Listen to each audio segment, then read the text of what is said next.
হরে কৃষ্ণ, রাধে রাধে। মৌমিতা পরিবারে তোমাদেরকে জানাই অনেক অনেক শুভেচ্ছা ও অভিনন্দন। আজকের আলোচ্য বিষয়টি হচ্ছে ভাগ্যকে বদলানো যায় কিভাবে এবং মানুষের ধনী গরিব হওয়ার আসল কারণ কি।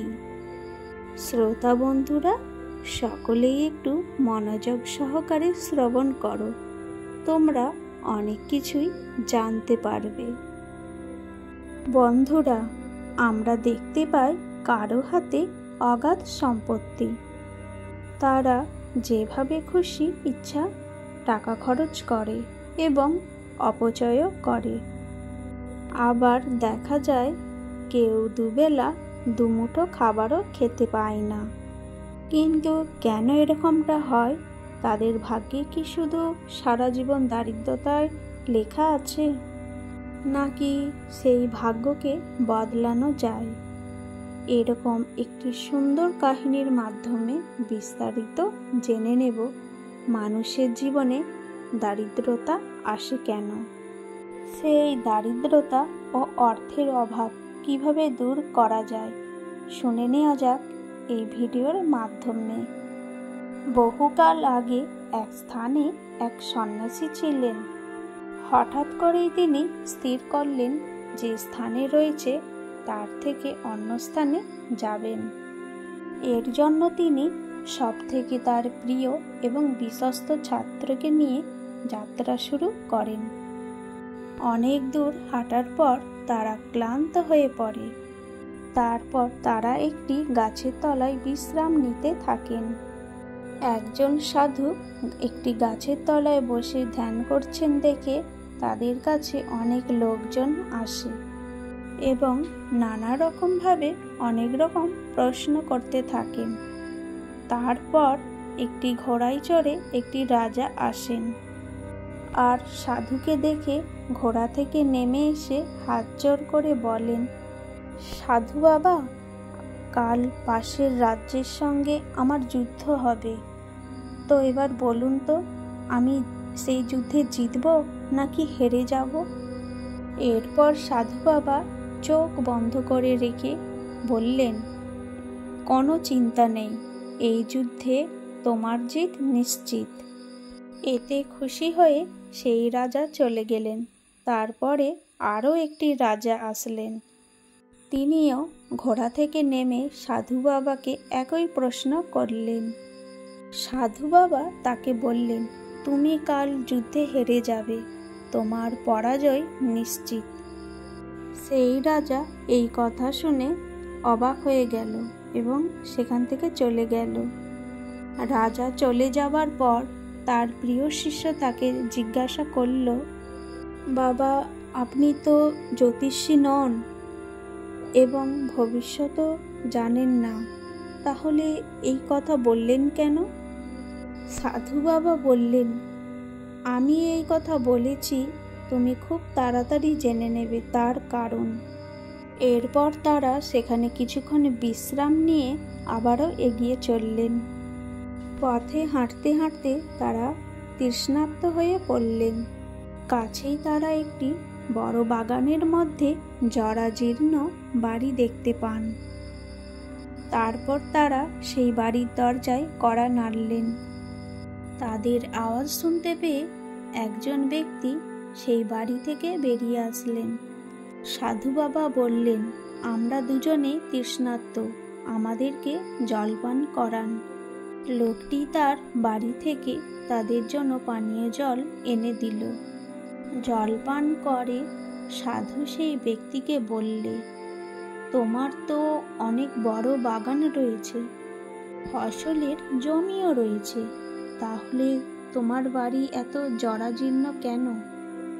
তখন সেই লোকটি বলল, এই বাড়ি, ফসল, জমি, বাগান এইসব কিছুই আমার নয়, এইসব মালিকের, আমি তো মাত্র দেখাশোনা করি। সাধু তখন বললেন, তাহলে তোমার সংসার চলে কিভাবে? লোকটি তখন বলল, আমার একটি মহিষ আছে, তার দুধ বিক্রি করে আমার সংসার কোনোমতে চলে যায়।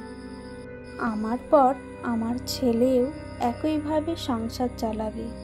ক্রমে ক্রমে সন্ধ্যা হয়ে আসে।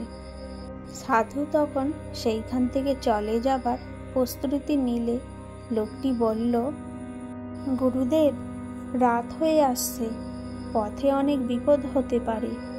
আপনারা বরং আজ রাতটুকু আমার বাড়িতে থেকে যান, সকালে উঠে চলে যাবেন। সাধু তার কথায় রাজি হয়ে তার বাড়িতেই রাতটা থেকে গেলেন। কিন্তু সাধুর হঠাৎ মধ্যরাতে ঘুম ভেঙে গেল এবং শিষ্যকে মৃত্যুস্বরে ডেকে বলল, এখন আমাদের এখান থেকে চলে যেতে হবে, আর সাথে করে ওই ব্যক্তির মহিষটাকেও নিয়ে যেতে হবে। গুরুদেবের মুখে এই কথা শুনে শিষ্য চমকে উঠলেন এবং ভাবল যে গুরুদেবের মতো এত নির্লোভ মানুষ কিভাবে এরকম জঘন্য কাজ করতে পারে। অনেক প্রশ্নই আসলো মাথায়, কিন্তু নিজের গুরুদেবকে কিছুই বলতে পারল না। এরপর মধ্যরাতে তারা ওই ব্যক্তির বাড়ি থেকে মহিষ চুরি করে এবং দূরে একটি জঙ্গলে মহিষটাকে ছেড়ে দিল। কিন্তু এই ঘটনা দেখে শিষ্য কিছুতেই মেনে নিতে পারল না। সব সময় একই কথা মাথার মধ্যে ঘুরতে থাকলো। ভাবল যে কেন এই গরিব ব্যক্তিটির মহিষটাকে চুরি করে এইভাবে জঙ্গলে ছেড়ে দিল, অথচ সেই ব্যক্তি তাদের জলপান করিয়েছেন এবং রাত্রিতে থাকতে দিয়েছেন, তারপরও কেন এত বড় ক্ষতি করল। এইভাবে দেখতে দেখতে অনেক বছর কেটে গেল, আর সেই শিষ্য হয়ে উঠল গুরু। তখন হঠাৎ এক রাজা আসলো তার দর্শন নিতে। শিষ্য দেখলেন এই হলো সেই রাজা যাকে তার গুরুজি বলেছিলেন যে যুদ্ধে হেরে যাবে। তার সাথে কথা বলে সে জানতে পারল সেই দিন সেই যুদ্ধে ওই রাজা জিতে গিয়েছিল এবং এখন খুব সুন্দরভাবে সেই রাজা রাজ্য শাসন করছে। প্রজারাও অনেক খুশি। এর কিছুক্ষণ পর এক ব্যক্তি আসলো তার সঙ্গে দেখা করতে। তার বেশভূষা ছিল ধনীদের মতন। সে সাথে করে অনেক কিছু দামি দামি উপহার এনেছিল। শিষ্য তাকে চিনতে পারল। এই ছিল সেই ব্যক্তি যার মহিষকে গুরুদেব চুরি করে জঙ্গলে ছেড়ে দিয়েছিল। শিষ্য তখন সেই লোকটিকে বলল, আপনি আমাকে চিনতে পারছেন? তখন লোকটি বলল, আমি আপনাকে কিভাবে ভুলতে পারি বলো? সেই দিন রাতে আমাকে না জানিয়ে আপনারা বাড়ি থেকে চলে গিয়েছিলেন, আর সেই রাত থেকে আমার মহিষটাও কথায় চলে গেল। আমি আজও তাকে খুঁজে পাইনি। কিন্তু মহিষ চলে যাবার পর কয়েকদিন আমার মনটা খুব খারাপ ছিল। আমি কিভাবে সংসার চালাবো কিছুই বুঝে উঠতে পারছিলাম না। তারপর কাঠ কেটে বিক্রি করে সংসার চালাতে লাগলাম, আর সেইখান থেকে যেই টাকা পেতাম আমার খেতে ফসল ফলাতে শুরু করলাম। তারপর ধীরে ধীরে ফলের বাগান করলাম, আর সেই ফল বিক্রি করে যেই টাকা পেলাম সেই টাকা দিয়ে আরও ফলের গাছ রোপণ করলাম। আর কিছুদিনের পর সেই ফলের বাগান অনেক বড় হলো এবং সেই ফল বিক্রি করে আজ আমি একজন বড় ব্যবসায়ী। আজ আমার কাছে অনেক টাকা হয়েছে। যদি ওই মহিষটা না চুরি হতো তাহলে আমি আজও মহিষের দুধ বিক্রি করতাম আর দারিদ্রতায় থেকে যেতাম। এই কথা শুনে শিষ্য বললেন, এই কাজটা তো আপনি আগেও করতে পারতেন। তখন ওই ব্যক্তিটি বলল, মহিষের দুধ বিক্রি করে আমি জীবন নির্বাহ করতাম। আমার জীবন কোনোরকম চলছিল, কিন্তু এইসব তখন মাথায় আসেনি। পরিশ্রম না করে জীবিকা নির্বাহের অভ্যাস গড়ে উঠেছিল আমার। কিন্তু আমার মহিষ চুরি হবার পর আমি বুঝতে পেরেছি ধনী হবার জন্য পরিশ্রম দরকার।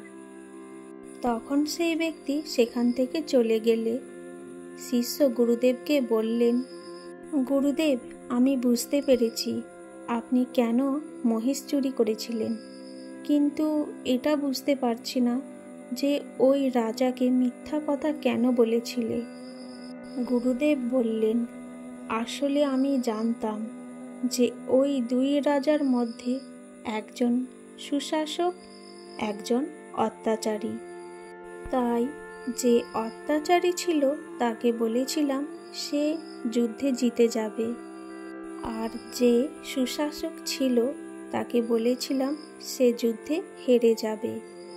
জিতে যাবে শুনে ওই রাজা কোনো যুদ্ধের সৈন্যদের অনুশীলন করেননি, অথচ হেরে যাবে শুনে দ্বিতীয় রাজা সৈন্যদের মনোবল তৈরি করে এবং তাদেরকে ভালো যুদ্ধের অনুশীলনও দেয়। এর ফলে তারা যুদ্ধে জিতে যায়। আজকের এই ভিডিওটি এই পর্যন্তই থাকলো। সকলেই ভালো থেকো, সুস্থ থেকো। প্রেম সে বলো রাধে রাধে।